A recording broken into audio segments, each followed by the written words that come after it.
For the first time in history, people and machinery are working together, realizing a dream. A uniting force that knows no geographical boundaries without regard to race, creed, or color. A new era where communication truly brings people together. This is the dawn of the net. Want to know how it works? Click here to begin your journey into the net. Now, exactly what happened when you clicked on that link? You started a flow of information. This information travels down into your own personal mailroom, where Mr. IP packages it, labels it, and sends it on its way. Each packet is limited in its size. The mailroom must decide how to divide the information and how to package it. Now, the package needs a label containing important information, such as sender's address, receiver's address, and the type of packet it is.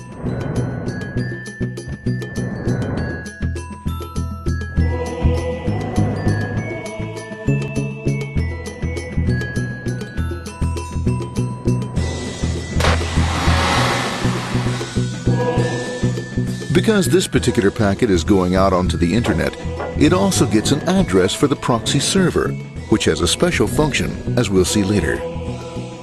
The packet is now launched onto your local area network, or LAN.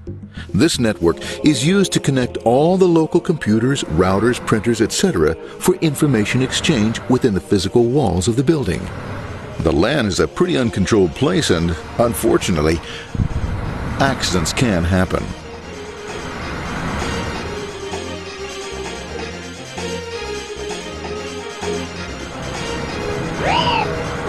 The highway of the LAN is packed with all types of information. These are IP packets, Novell packets, Apple Talk packets. They're going against traffic, as usual. The local router reads the address and, if necessary, lifts the packet onto another network.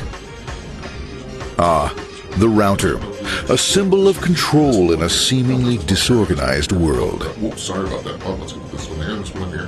This one goes here, this one goes here. I don't like this one. Let's go with this one. Let's go with here. A little bit left. Let's go with this one here. Another channel here. Let's put that one here.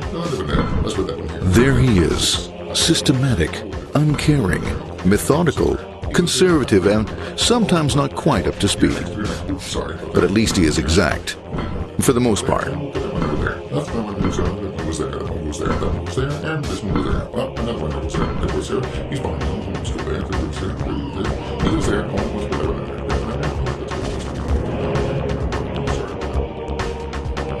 there. As the packets leave the router, they make their way into the corporate intranet and head for the router switch. A bit more efficient than the router switch plays fast and loose with IP packets, deftly routing them along their way. A digital pinball wizard, if you will. Here we go. Here comes another one. And it's another. Watch this, Mom. Here goes. Whoop, we're on the back. Hey, in there. Over the left, over the right, over the left, over the right. You got it. Here it comes. Right down. He shoots. He scores. It's going. Hey, wait. Hey, watch out. Here comes another one. Oh, here we go. And it's gone. As packets arrive at their destination, they're picked up by the network interface, ready to be sent to the next level. In this case, the proxy. The proxy is used by many companies as sort of a middleman in order to lessen the load on their internet connection, and for security reasons as well.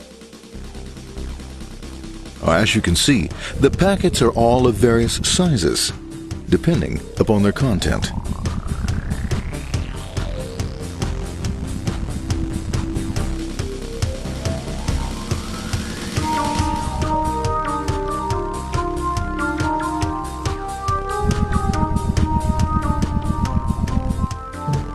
The proxy opens the packet and looks for the web address, or URL.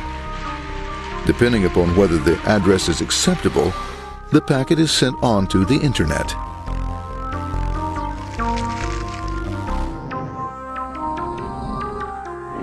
There are, however, some addresses which do not meet with the approval of the proxy, that is to say, corporate or management guidelines.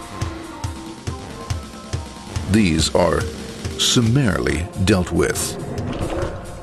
We'll have none of that. For those who make it, it's on the road again.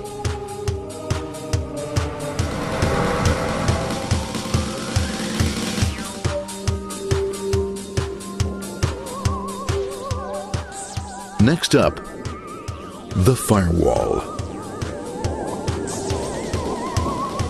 The corporate firewall serves two purposes.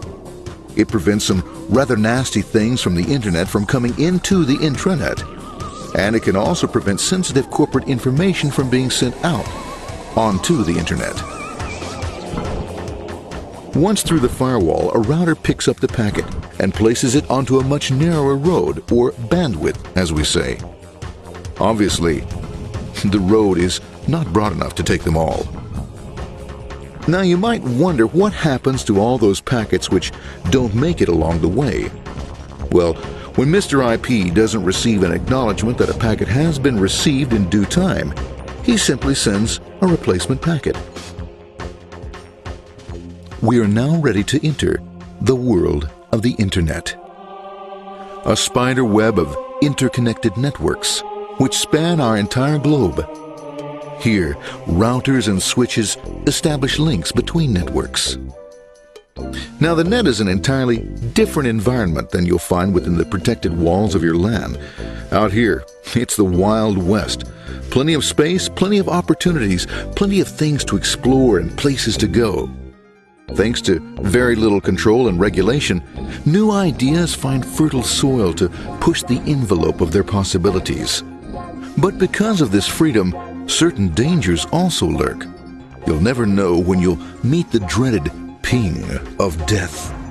A special version of a normal request ping, which some idiot thought up to mess up unsuspecting hosts. The paths our packets take may be via satellite, telephone lines, wireless, or even transoceanic cable. They don't always take the fastest or shortest routes possible, but they will get there. Eventually. Maybe that's why it's sometimes called the worldwide wait. But when everything is working smoothly, you can circumvent the globe 5 times over at the drop of a hat. Literally. And all for the cost of a local call or less. Near the end of our destination, we'll find another firewall. Depending upon your perspective as a data packet, the firewall could be a bastion of security or a dreaded adversary. It all depends on which side you're on and what your intentions are. The firewall is designed to let in only those packets that meet its criteria. This firewall is operating on ports 80 and 25. All attempts to enter through other ports are closed for business.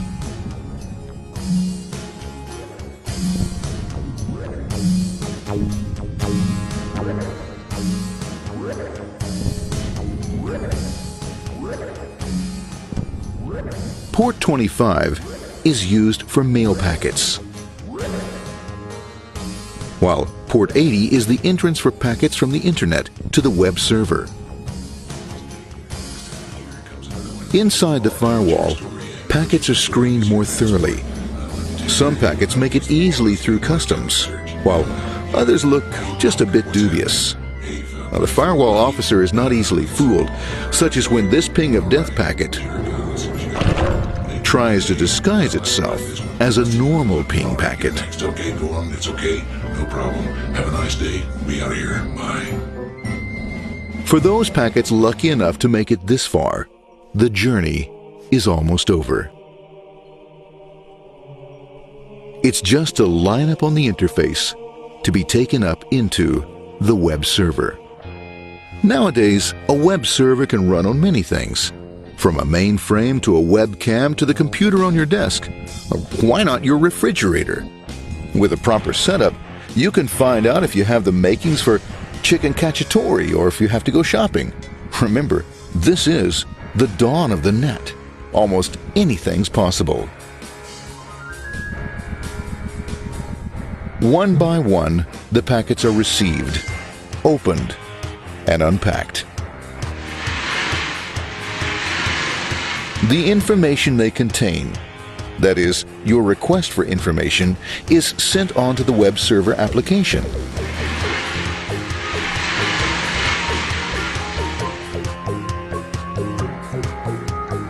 The packet itself is recycled, ready to be used again, and filled with your requested information.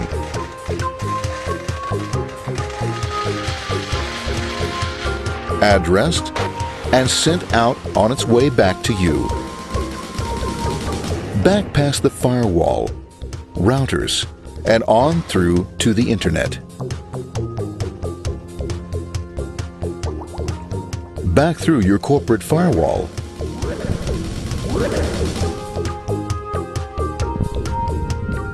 And onto your interface. Ready to supply your web browser with the information you requested. That is, this film.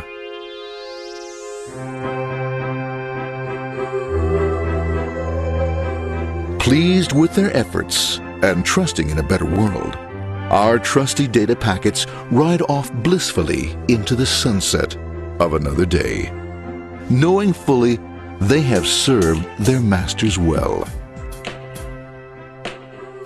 Now, isn't that a happy ending?